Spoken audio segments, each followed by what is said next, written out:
Cumhurbaşkanlığı makamı, Türkiye Cumhuriyeti Devleti'nin en yüksek makamıdır. Cumhurbaşkanı devleti temsil eder, ordunun başkomutanıdır. Aynı zamanda hükümetin de başıdır. Pek çok üst düzey devlet görevlisini bizzat atar ve görevlendirir.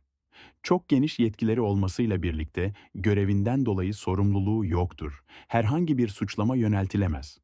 Sadece görevinden dolayı vatana ihanet suçlaması yöneltilebilir ve meclis içinde yürüyecek çok yüksek oranlarda bir oylama prosedürüne tabidir. Eğer oylama sonucunda Yüce Divan'a gönderme kararı çıkarsa, yargılama Anayasa Mahkemesi'nde yapılır. Günümüzde kullanılan Cumhurbaşkanlığı forsu, Deniz Matbaası baş ressamı Hüsnü Tengüz tarafından çizilmiştir. Mustafa Kemal Atatürk'ün bir cumhurbaşkanlığı forsu yapılması emri üzerine Deniz Matbaası baş ressamı Hüsnü Tengüz'de çalışmalara başlamıştır. Bu görevden şeref duyacağını belirterek bir gece içerisinde çizimi tamamlayıp dikim evine gönderen Hüsnü Bey'in tasarımı beğenilip kullanıma geçirilmiştir. Ancak bu tasarım için olan para ödülü ise forslu flamayı diken kişiye verilmiştir. Cumhurbaşkanlığı forsunda yer alan, ortadaki büyük yıldız Türkiye Cumhuriyeti'nin sonsuza kadar var olmasını temsil eder. Onun etrafındaki 16 küçük yıldız ise, Türk tarihinde bugüne kadar kurulan 16 Türk devletini simgeler. Türkiye'nin kuruluşundan bu yana 12 farklı Türk vatandaşını Cumhurbaşkanlığı makamına getiren 22 Cumhurbaşkanlığı seçimi yapıldı. Seçimlerin yeri ve usulleri dönemlerine göre farklılık göstermektedir.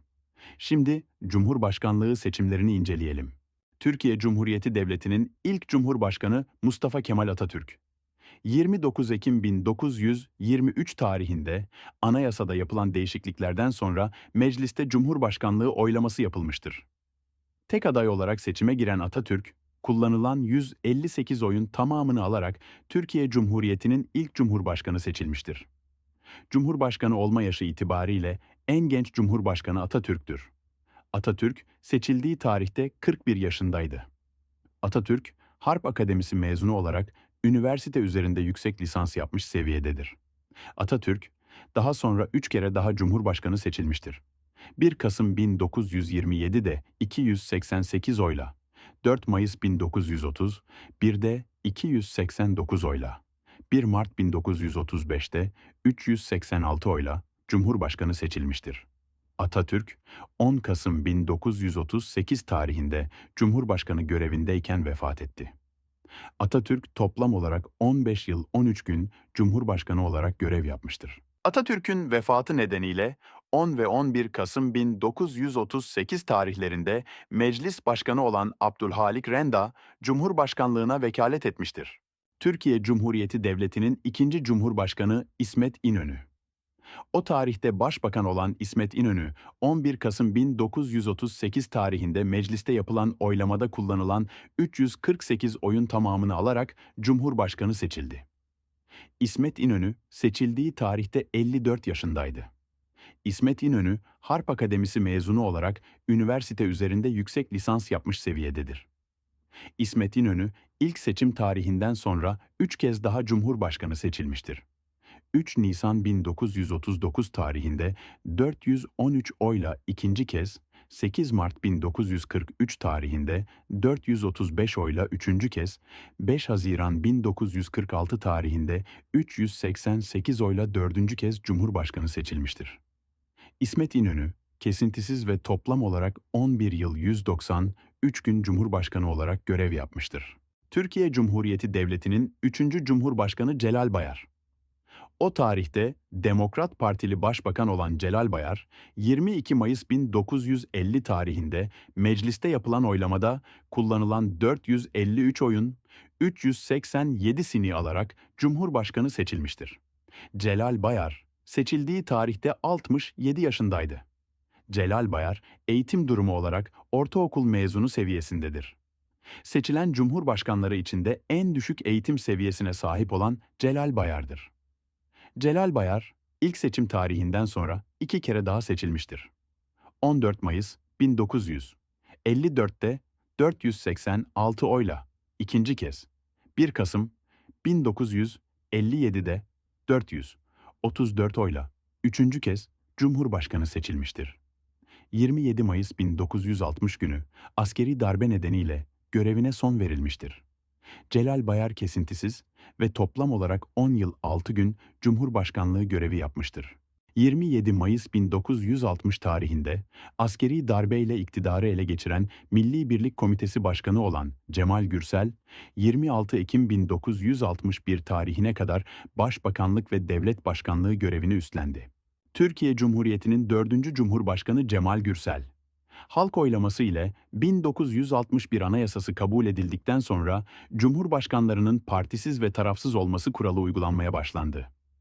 O tarihte Milli Birlik Komitesi Başkanı olan Cemal Gürsel, 26 Ekim 1961 tarihinde mecliste yapılan oylamada 486 oyla Cumhurbaşkanı seçildi. Seçildiği tarihte 66 yaşındaydı. Harp Akademisi mezunu olması nedeniyle eğitimi üniversite üzerinde yüksek lisans seviyesindedir. Gürsel, 1960'da hafif bir felçle başlayan hastalığının gitgide ilerlemesi üzerine 2 Şubat 1966'da Başkan Johnson'un özel uçağıyla tedavi için Amerika Birleşik Devletleri'ne gitti. Kısa süre sonra komaya girince 26 Mart'ta Ankara'ya getirildi. 38 kişiden oluşan Hekimler Kurulu'nun sağlığının görevini sürdürmeye engel olduğuna ilişkin raporu üzerine Türkiye Büyük Millet Meclisi kararıyla 28 Mart 1966 tarihinde Cumhurbaşkanlığı görevine son verildi. Cemal Gürsel, görevden alındığı tarihe kadar 4 yıl 154 gün görev yapmıştır. Türkiye Cumhuriyeti Devleti'nin 5. Cumhurbaşkanı Cevdet Sunay.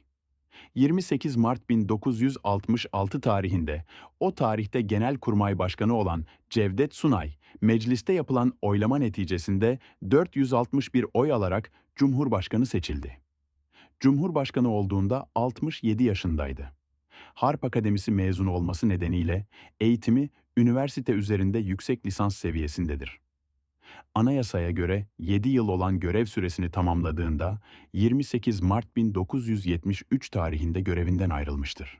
Cevdet Sunay, Cumhurbaşkanlığı görevinden ayrılınca yeni Cumhurbaşkanı seçilip görevine başlayıncaya kadar Cumhuriyet Senatosu Başkanı Tekin Arıburun 28 Mart 6 Nisan 1973 tarihleri arasında vekaleten Cumhurbaşkanlığı yaptı.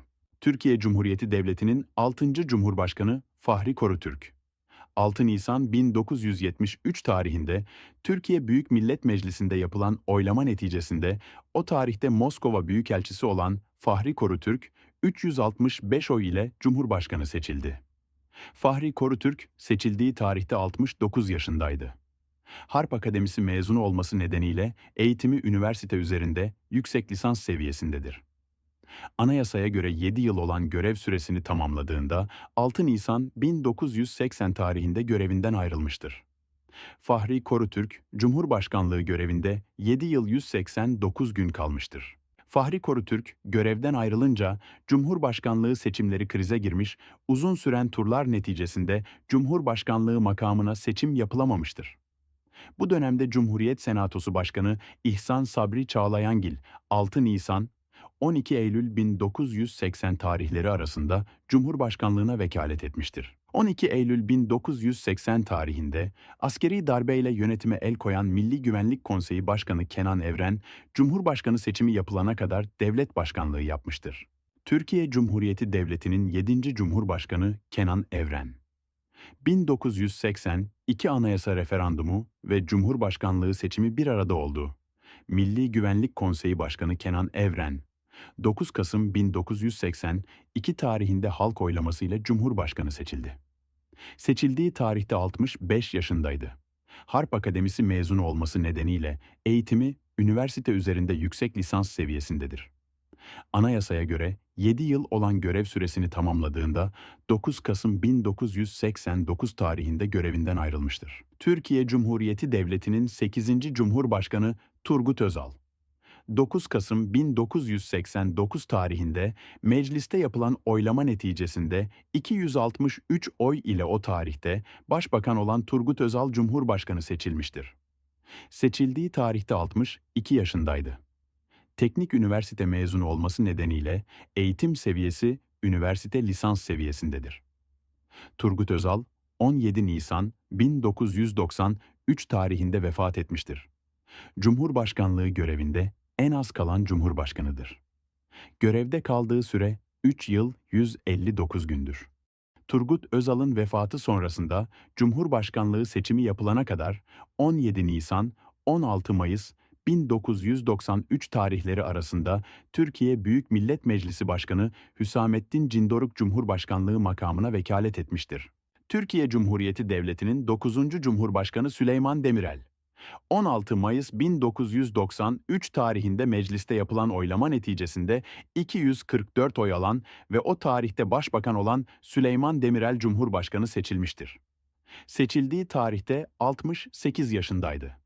Teknik üniversite mezunu olması nedeniyle eğitim seviyesi üniversite lisans seviyesindedir. Anayasaya göre 7 yıl olan görev süresini tamamladığında 16 Mayıs 2000 tarihinde görevinden ayrılmıştır. Türkiye Cumhuriyeti Devleti'nin 10. Cumhurbaşkanı Ahmet Necdet Sezer, 16 Mayıs 2000 tarihinde mecliste yapılan oylama neticesinde 330 oy ile o tarihte Anayasa Mahkemesi Başkanı olan Ahmet Necdet Sezer Cumhurbaşkanı seçildi. Seçildiği tarihte 58 yaşındaydı. Ankara Üniversitesi Hukuk Fakültesi mezunu olması nedeniyle eğitimi üniversite lisans seviyesindedir. Anayasaya göre 7 yıl olan görev süresini tamamladığında 28 Ağustos 2007 tarihinde görevinden ayrılmıştır. 7 yıl 104 gün görev yapmıştır. Türkiye Cumhuriyeti Devleti'nin 11. Cumhurbaşkanı Abdullah Gül, 28 Ağustos 2007 tarihinde mecliste yapılan oylama neticesinde 339 oy ile o tarihte Dışişleri Bakanı olan Abdullah Gül Cumhurbaşkanı seçildi. Seçildiği tarihte 56 yaşındaydı. Doktora seviyesinde eğitim düzeyi ile en yüksek eğitim seviyesi olan Cumhurbaşkanıdır. Anayasaya göre 7 yıl olan görev süresini tamamladığında 28 Ağustos 2014 tarihinde görevinden ayrılmıştır. Türkiye Cumhuriyeti Devleti'nin 12. Cumhurbaşkanı Recep Tayyip Erdoğan, anayasa değişikliği sonrası seçimler halk oylaması ile ve 5 yıl süreyle yapılacağından 28 Ağustos 2014 tarihinde yapılan halk oylaması neticesinde Başbakan Recep Tayyip Erdoğan 21 milyon 143 oy ile Cumhurbaşkanı seçilmiştir. Seçildiği tarihte 60 yaşındaydı. Eğitim durumu üniversite lisans seviyesindedir. Daha sonra 24 Haziran 2018 tarihinde yapılan halk oylaması neticesinde 26 milyon 330 bin 823 oy ile ikinci kez Cumhurbaşkanı seçilmiştir. En son 26 Mayıs 2023 tarihinde yapılan halk oylaması neticesinde 27 milyon 834 bin 589 oy ile ikinci kez Cumhurbaşkanı seçilmiştir. Halen görevine devam etmektedir.